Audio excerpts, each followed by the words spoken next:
All right, folks. So, in today's episode of That's Some Bullshit, it's personal. It's about me and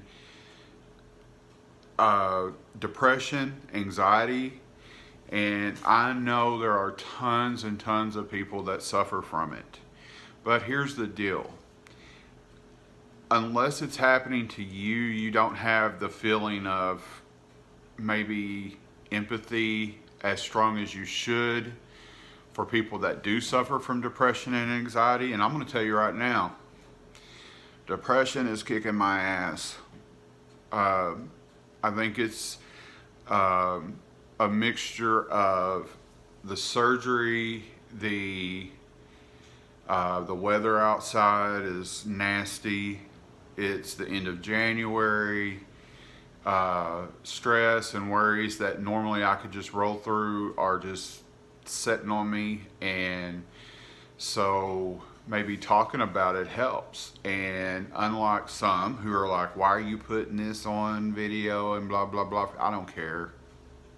I've really come to understand that I don't care a whole lot about what people think, whether it's what I wear, what I say, what I do. And I think we live in a culture where people place way too much importance on their own opinions about how somebody else acts, thinks, says, or someone else's, their opinions. And recently I was talking to a friend of mine, and he was like, I hate this movement, and it's called, I'd have to go back and look, but it's death of culture or end of culture, something like that. It was just, and I Googled it, and it's stupid. And basically, the definition of it is where people actually destroy another human over their thoughts or their opinions. For example, in the celebrity world, Kathy Griffin's a good example of what happened with Trump. If she doesn't like Trump and she put a fake head with ketchup on there, who cares? That's her opinion. She didn't really go decapitate Trump.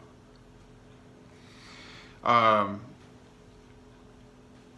People that judge people for what they may have said 10 years ago.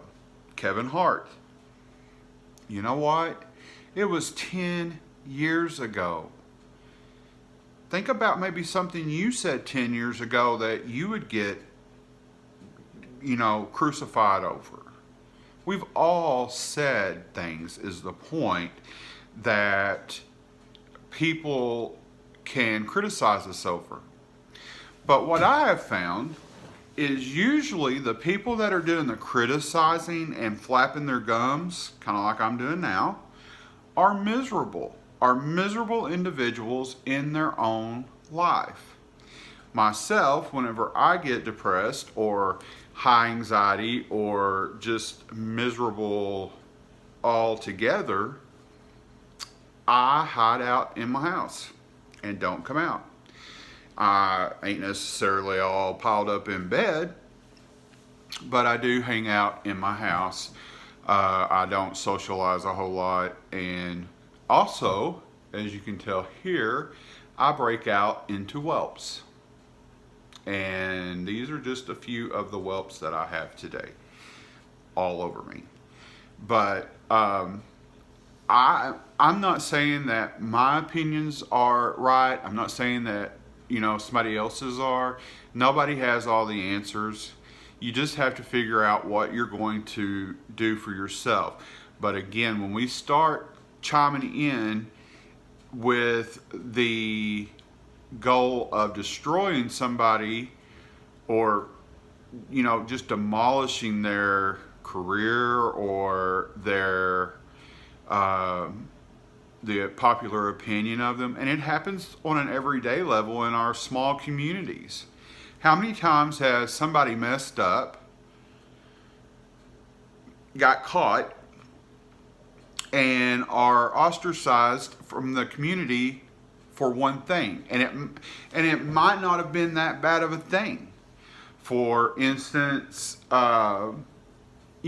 somebody had an affair, or somebody got caught drinking and driving, which is a horrible thing. Or somebody may have said something that whenever they go back, they're like, yeah, I probably shouldn't have said that. These are things that can absolutely destroy someone if other people are flapping their gums about it. So, probably in all reality, it goes back to the old saying, if you can't say something good about someone, don't say anything at all. Because what we really, really need to be focused on is how can we lift people up and build people up off of their strengths, not crucify them over their weaknesses. And we all have strengths and we all have weaknesses. So it all comes back to, if you're doing that stuff, you're in the wrong. And that's some bullshit. Think about your actions. Think about how you can help your brothers and sisters and mankind in this world, because this world is not easy to navigate through. And kindness can go so far. And I'm not talking about money. I'm talking about just a positive sentence to them. Hey, your hair looks great today. Or, hey, that was really a funny thing you said and it made me laugh. And laughter makes the world go round. Be positive in what you say to people is the bottom line. Until later, thanks for watching.